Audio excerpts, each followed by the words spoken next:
So, as we all know, that we currently are, in the fag end of the lipidology conference that Ashutosh has really successfully arranged. So, I would be following the same principles of the last batsman: hit out or get out. So, we all know that blood vessels are the battlegrounds for the cardiovascular events, and the main culprit to give this problem is primarily atherosclerosis. Uh, just a minute, sir. My screen got stuck. Mm.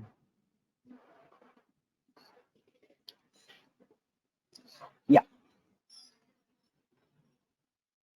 Now, I just was preparing this talk and I was browsing through, what interventions actually give the highest possible cardiovascular benefits. And when I saw that lowering of HbA1c by 1% reduces down cardiovascular events by around 1.5%, lowering of LDL cholesterol uh, by 1 millimole, that is by almost 39 milligrams, will give you the reduction of cardiovascular events by almost 4.1%, and the reduction of systolic blood pressure by just 4 gives you the highest possible cardiovascular benefits. So by this, I would let you know that we don't require just only diabetologist. We just don't require the people, those who are hypertension specialists, but we also require more lipidologists to manage successfully the cardiovascular events. So I once again thank you, Ashutosh, for giving me this opportunity to speak on PCSK9 inhibitors, the molecules which has already, always really stimulated me to know a little bit more about, because they are very, very, I would say, novel molecules, and probably one of the most effective novel dwindlers of LDL cholesterol, which are supposed to be the culprits for the cardiovascular or the cerebrovascular or generally as a whole vascular events. So today in the evening, I would maybe next 15 minutes, I will try and cover in the following areas. Dyslipidemia basics, we all know about it, so I'll not be spending too much of time. I'll just give you a bird's eye view on that. PCSK9 has been touched, and also probably the speaker after me is going to say a lot of things about PCSK9, but I'll try and just give you an overview of it. PCSK9 inhibitor therapy, what are the points that we should be understanding, and also lastly some carry home messages. I would love to dedicate this talk to all of us. We are all coronafied, and especially in Mumbai, you must all be getting news from the media that corona is still actively on. And there are people, those who are dedicating their absolute 24 hours of time in managing this. And I want to dedicate this talk to one of such man who is in the midst of the happening, is my dear friend, Professor of Medicine at KM Hospital and the Academic Dean of KM Medical College, Dr. Milind Nadkar. And of course, I would also like to dedicate this talk to all the healthcare providers, those who have lost their lives for managing this demon. So if you really look at the death audit of India, you will find out that cardiovascular diseases, they claim the highest number of lives in India.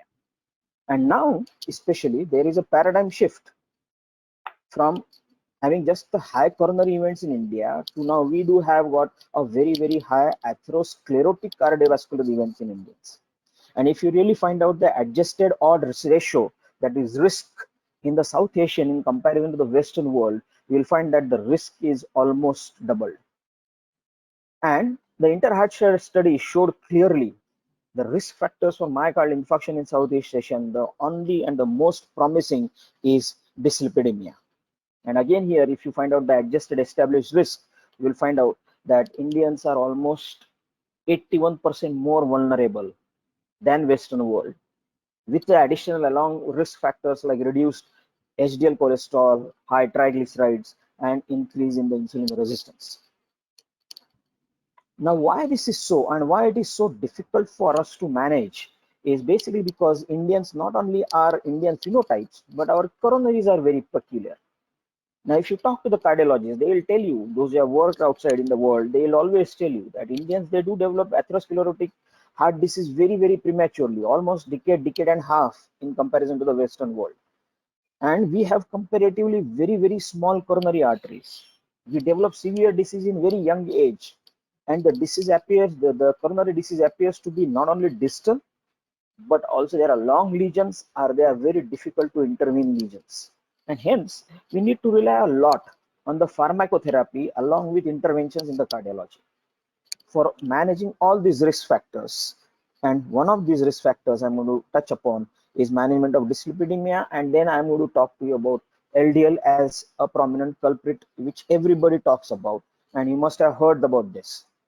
So the dyslipidemia as we encounter in our day-to-day clinical practice is usually, the secondary dyslipidemia.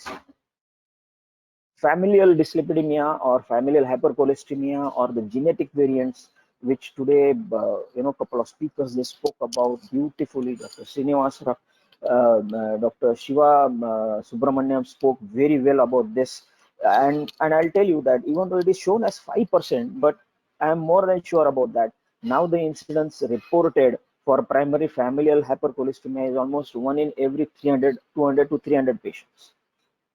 And this is what the dyslipidemia trial, exactly the Western world means. That we have high LDL, we have low HDL, and we have high triglycerides. But Indians have a very peculiar dyslipidemia. We have high LDL, but in that we have got a very small, dense LDL which goes up. And you all know that this LDL is very difficult to clear, or to get cleared from the circulation or from the plaque. Along with that, we have got very high amount of LP little a, which is one of the direct and a very strong correlator of the coronary or the cardiovascular event. We do have got high HDL and we do have very high triglycerides. So Indians are having very hypertriglyceridemia, low HDL, and high small dense LDL molecules, along with the raised LPA levels, and that makes a recipe for the devastating outcomes. Now, why everybody talks about LDL? Now, probably more on non-HDL, and especially the Indian population is, they require, to move away from just an LDL cholesterol management. We have to focus on the non-HDL cholesterol management. I completely agree, but still, I'll insist that LDL cholesterol is one of such kinds of parameters because this is highly standardized. This is one of the surrogate markers which has proved its importance by the multiple placebo-controlled randomized trials all over, and it has clearly shown that you reduce down the LDL cholesterol, you reduce down the risk of developing a coronary event by 23%, and the major cardiovascular event by 21% over a period of time of 5 years. All the trials which have been done, no matter it may be 4S, it may be lipid, it may be HPS, it may be CARE, all these trials, even TNT, statin therapy based trials, especially in the secondary prevention, continuously used LDL cholesterol as one of the surrogate markers, which is easy to monitor. But this slide has always interested me, where you will see that the cumulative burden of LDL. Now, we never talk about this, unfortunately. That cumulative burden, that means that the LDL keeps on rising, whether you are on with the lifestyle therapy, you are on with the medications, especially statins. The people, those who have got homozygous familial hypercholesteremia, would see that they hardly respond to the statin therapy and they develop a coronary or a cardiovascular event in a very early phase of life. Heterozygous familial hypercholesteremias, they respond to the statin therapy, but still the risk keeps on rising. And if you have got smoking as a parameter or as a comorbidity along with hypertension, diabetes, probably the risk goes further up. And unfortunately, female sex probably tends to get more of cardiovascular events in along with that. And when I was trying to find out how much cumulative burden of LDL you need, and it's almost 6,000 millimoles of LDL burden once it is built up over a period of years, there is a possibility of a cardiovascular event. And these are all the cascading factors which are also responsible, along with dyslipidemia, along with raised LDL levels, to cause a clinically evident cardiovascular disease. And that's the reason why the NCEP and ATP4 criteria, they clearly define the LDL goals in the following way, that those are on the screen. And now also they talk about the non-HDL cholesterol goals as well. So what are the weapons in our hand to manage this? And we have adequately heard the people speaking about this. And just now, Dr. Nagarath has spoke about nicotinic acid along with estimide. Sometimes we use bile acid sequestrant. So why at all we require a novel, expensive drug like PCSK9 to manage? So how you manage LDL cholesterol is a step care therapy approach that we all do, unless until there is an acute genuine emergency where you first give therapeutic lifestyle change and then you start statin, usually moderate to high intensity statins we start, and especially if the patient has already on the secondary prevention protocol, then straight away high intensity statins are further augmented. And then if the patients they don't achieve the targets, then of course you do have a choice of estimab or niacin or bile acid sequestrants. Then why we actually require PCSK9 to manage? Because remember that there are few limitations and challenges of the existing LDL lowering therapy. Statins, even though they are cornerstones of the therapy, but still almost nearly 20 to 29% people, especially on the high dose of high intensity statins or the maximum tolerated dose of high intensity statin, will always complain of myalgia or muscle aches or myositis sometimes, and which leads to not only discontinuation of the therapy but poor adherence to the therapy. Estimate, bile acid sequestrants, or even the LDL ferreters are of little or small use. They have been tried, especially drugs like lopitapide or mipomersone. These are the drugs which are reserved for familial hypercholesteremia, basically because it can cause hepatotoxicity. Hence, we need potent, effective, safe LDL lowering agent which will not only cause the reduction in the LDL therapy, but will have a minimum side effects to reduce down the cardiovascular risks, especially in those population, those who have got high risk of developing a fresh event in spite of the traditional therapies. Patients, those who have heterozygous familial hypercholesteremia, and the patients, those who are not tolerant or allergic to statins. Of course, we all know that the residual risk in spite of being on moderate to statin therapy still remains, and IDL or TNT or pruitimig, they all have proved that over a period of time you are bound to get, especially the if you are on the secondary prevention protocol, then you are bound to get an event. So what are these PCSK9 drugs? Just have a small brief of what is the basic of. We all know that LDL is a lipoprotein molecule which is usually synthesized in liver, and its job is to deliver cholesterol from liver to the peripheral tissue. So it carries cholesterol and cholesterol ester in its core along with small triglycerides, and it will go to the periphery and deliver cholesterol there.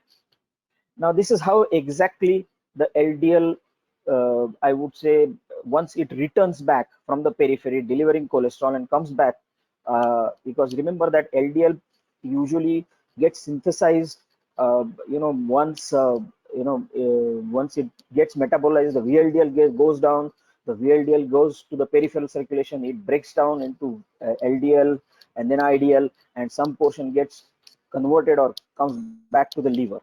So once this LDL comes back to the liver, there are pits, a small pit of clathrin which are there on the hepatocytes, and I'm going to show you the video of that, and they will come and get attached to the LDL receptors which are there on the hepatocytes.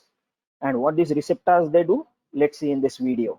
Now here you can see this, that the LDL receptors are ready and waiting for the LDL molecules, and they'll bind to this. Now these receptors will endocytose this LDL molecule, and they'll hand it over to endosome. Now in endosome, the LDL molecule is separated, and the LDL receptor, without breaking it down, is delivered back onto the hepatic surface, what is called as a recycling. And then this LDL cholesterol gets metabolized in the liver and also gets utilized to synthesize again the VLDL. And the same thing keeps on continuing. So there is a recycling of the VLDL receptor, the LDL receptor that happens. Now, what is this PCSK9 now? PCSK9 is an LDL metabolism, I would say, regulator. Now, whenever there is a low cholesterol sensing which happens at the periphery, that the cholesterol levels they run off. Suddenly the triggers are given, the PCSK channels are stimulated, and the PCSK is secreted or gets released in from the liver and the vascular smooth muscles. It binds to the LDL receptors on the hepatocyte surface and degrades LDL receptor and stop it recycling. Now, how it happens? You can see that this is LDL receptor on the hepatocyte. This is an LDL cholesterol molecule. This is the PCSK9 getting attached to an LDL receptor. And the next video will show you what PCSK9 does to this LDL receptor. So you can see that PCSK9 has got attached to it. Now it sucks in the LDL cholesterol along with the receptor. But now here in the endosome, it is not handed over for exostosis again, but it is handed over to the lysosome, and the LDL receptor also gets degraded. So the PCSK9 physiologically checks the recycling of the LDL receptor which is happening. It's a complicated chart. I am not going to run you through this, but this is how the whole thing happens. And it reduces down the LDL absorption from the hepatocytes, and the LDL level in the blood starts rising down. So the PCSK9 secretion is upregulated in some scenarios. In the physiological condition where there is a low tissue cholesterol, the PCSK9 secretion gets upregulated. But in the pathological conditions where you have got genetic defects like familial hypercholesteremia or metabolic syndrome or diabetics or tobacco use or obesity, all these things will trigger the increased secretion of the PCSK9, and which will cause rise in the LDL cholesterol. So what is the role of PCSK9 apart from the regulation? Especially in an atherosclerotic condition, PCSK9 plays a very, very pivotal role. In the local plaque, PCSK9 gets secreted by the vascular smooth muscles. The injured vascular endothelium will cause increase in the expression of the PCSK9 in the vascular smooth muscles. Now this will do what? This rise in the PCSK9 in the vascular smooth muscle will degrade the macrophage LDL receptor, leading to the stimulation of the NF kappa beta, which is the potential stimulation for the inflammation cascade by causing rise in the TNF alpha, interleukin 1 beta, interleukin 6, the MCP1. These are all the factors which are released. Now, apart from that, also remember that macrophage per se has got an inhibitor, a checker, so that it should not go and attack everything immediately. There is a molecule which is called as ApoE. Those are ApoE receptors which inhibit this the NF kappa beta or the pro-inflammatory cytokines.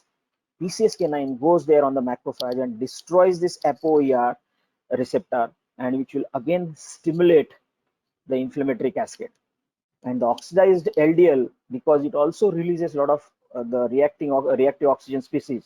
So this oxidized LDL stimulates the dendritic cells, the T cells, which are the scavenger cells, to attack the plaque. And you can see on this cartoon that how the PCSK9 stimulates the macrophages and the dendritic cells. Here very clearly you can see that the PCSK9 will go and destroy this ApoER and will stop the inhibition of NFK signal pathways, and dendritic cells, they become active in destruction of the plaque.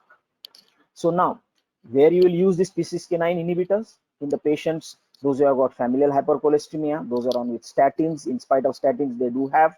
Then the patients, those who develop a clinical cardiovascular event, in spite of being on the highest possible statin therapy, a very, very high risk ASCVD, where you need to have LDL cholesterol lower than 55, or in an actively ongoing CVD, sometimes the LDL goals are around up to 40, and they are on with high statin dose along with estimate. You can think of adding a PCSK9 inhibitor. And remember that it should not be used ever as a monotherapy, and it's an injectable therapy. So the guidelines say, and this is one of those areas where almost all guidelines suggesting associations have come together to recommend the use of PCSK9 in those patients those are at very high risk of ASCVD, where cholesterol is, or especially LDL cholesterol is staying above 70, or non-HDL is staying above 100, or with the patients with severe hypercholesteremia and LDL is above 100.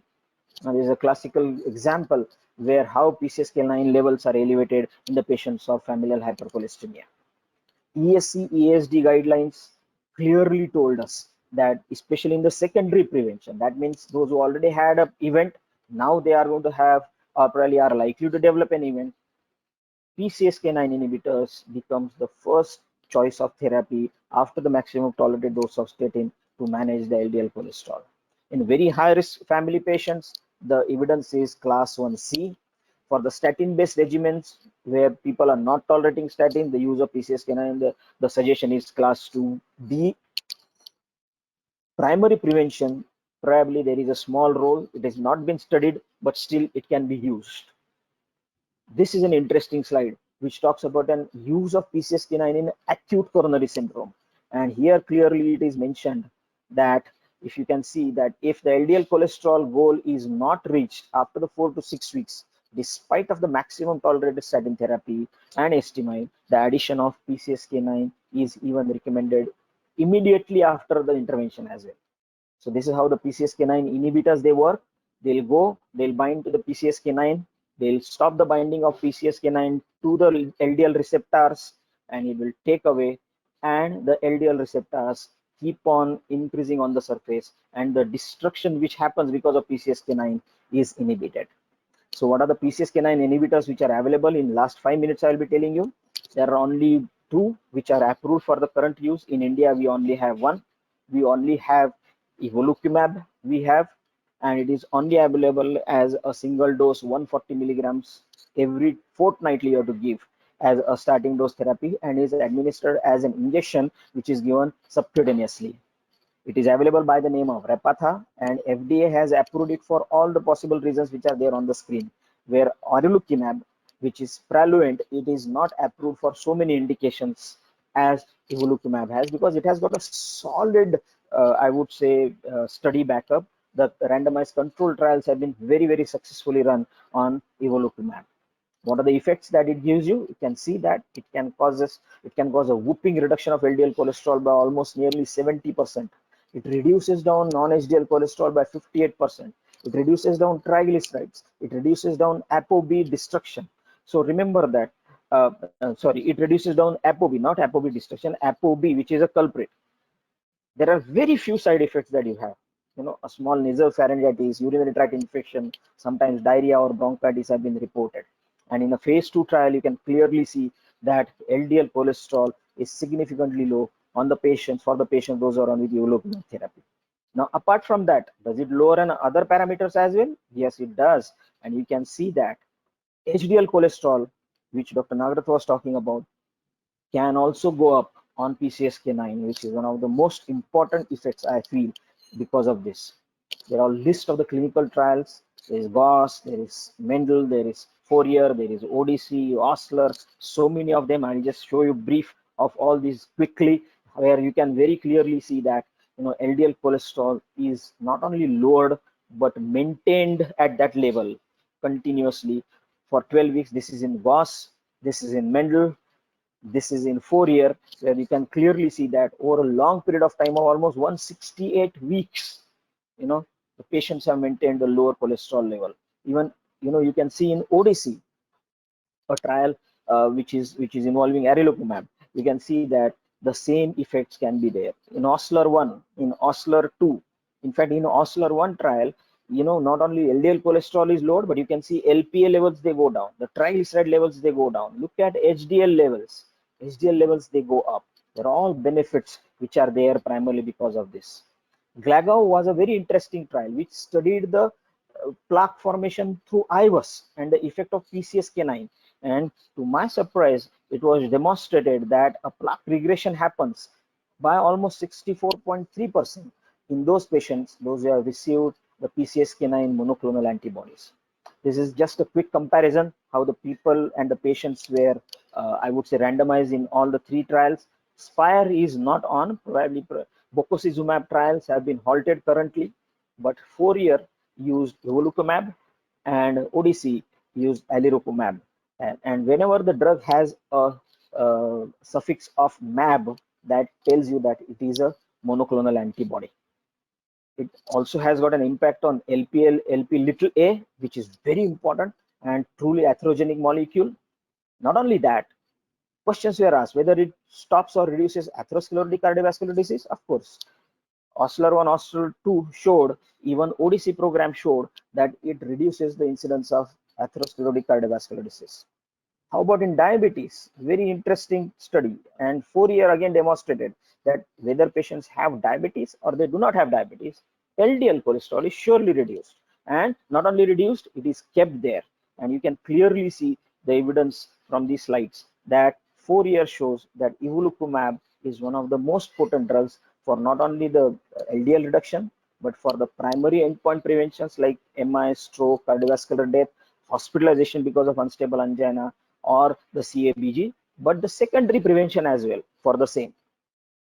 Evolocumab, the question was asked, whenever the patient is on with a high statin therapy, dysglycemia comes into the debate.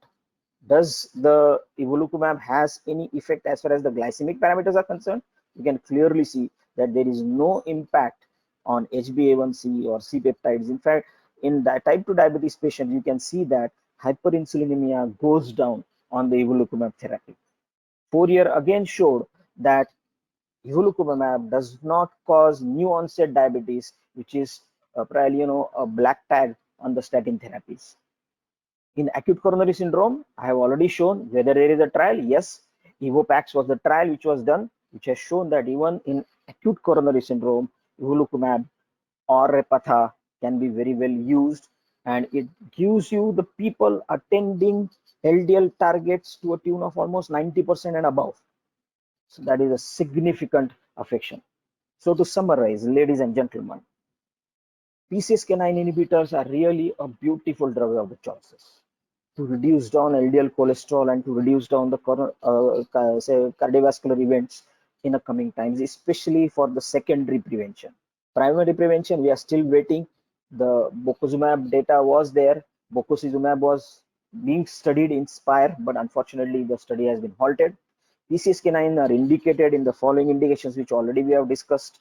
It is a very, very important tool in reducing down the residual risk factors. It causes a robust and sustained LDL reduction.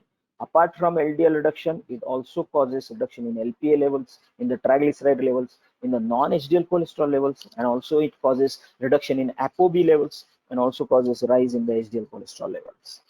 There are few newer agents which are in the pipeline like phytosterol. Avacimaib is an ACAT inhibitor. Torcetrapib is a CETP inhibitor. Drugs there which been tried, which will reduce down the synthesis of ApoB, which are the markers also. And there are some drugs which are going to do an LDL selective apophyresis, which usually the drugs previously, as we discussed, for hypercholesteremia, familial hypercholesteremia, they cause. Thank you very much for your patient listening.